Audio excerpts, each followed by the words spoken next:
உடம்பு, ரத்தம், சதை இதுலெல்லாம் நடிப்பு வெறி ஊறி போன ஒரு நாள் தான் இப்படி நடிக்க முடியும். கண்டிப்பாமா.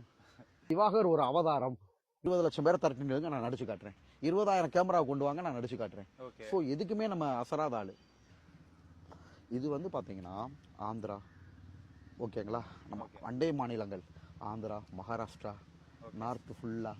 அதாவது நம்ம பெரிய திரைக்கே வரல, இது வந்து கின்னஸ் ரெக்கார்டு. நான் அடிச்சு சொல்லுவேன். அதாவதுமா எந்த நபருக்கு உங்களுக்கு இத்தனை இன்டர்வியூ போயிருக்கும், ஓகேங்களா, கிட்டத்தட்ட 100 இன்டர்வியூ கிராஸ் பண்ணி போய்கிட்டு இருக்கு. ஆமா, பெண் ரசிகைகள் தான் ஜாஸ்தியா இருக்காங்க. ஆமா ஆமா. காசு கொடு.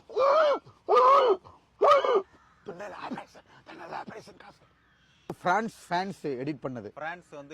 பிரான்ஸ்ல உள்ள நம்ம தமிழர்கள் அவங்க எடிட் பண்ணது. நான் தனியா தான் பண்ணியிருந்தேன். உள்ள மறந்து உன் பின்னே வரு, அதை யதார்த்தமா நான் தான் பண்ணியிருந்தேன்.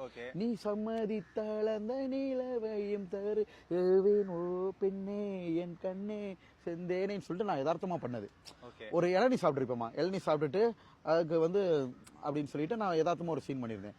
அது எல்லாத்தையும் நான் பண்ண ரீல்ஸ் எல்லாம் தேடி பிடிச்சி எடிட் பண்ணி அதை போட்டு விட்டுருக்கேன். அப்படி சாமி முன்னாடி மட்டும்தான் சத்தமா பேசுவேன், சக்கடை முன்னாடி இல்ல, பயாமனில்.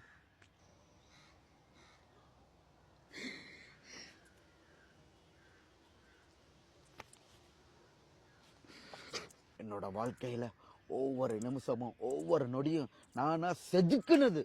நான் வந்து பேசிக்கா ஸ்கூல் லைஃப்ல இருந்து பெரிய ஆக்டர்மா.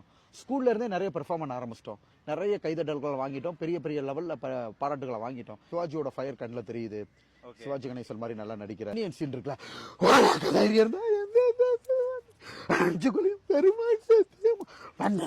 விக்ரம் சாரே எத்தனை டேக் எடுத்துக்கிட்டாரோ, இதெல்லாம் பொதுமக்கள் சொன்னது.